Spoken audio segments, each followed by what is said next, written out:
Դե Սամվել Կարապետյանը, լսեք, եւ Քոչարյանը, եւ Սերժ Սարգսյանը, ես հիշում եմ Սերժ Սարգսյանն է մի օր ասեց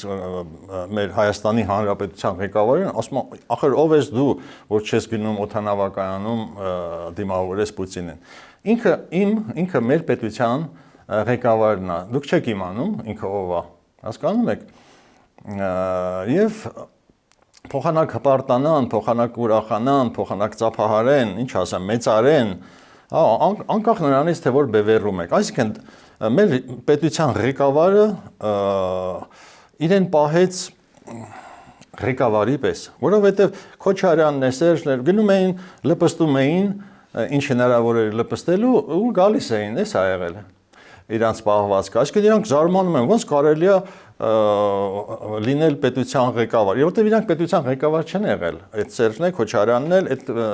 չգիտեմ, այդ Սամվել, Տաշիր Սամոն, իրանք ոչ մեկն էլ չունեն ոչ մարդկություն, ոչ տղամարդկություն, նրանք Պուտինի եւ Պուտինի համակարգի ծառաներն են, հա, հետեւաբար ոնց կարան իրանք հավանեին մեր պետության ղեկավարի պահվածքը, որը արժանապատիվ պահվածք էր։ Ինձ համար ինձ արժանապատիվ զգացի ես տեսնելով թե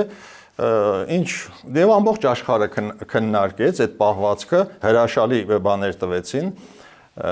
արձագանքներ եղան, թե ինչպես Հայաստանի Հանրապետության ղեկավարը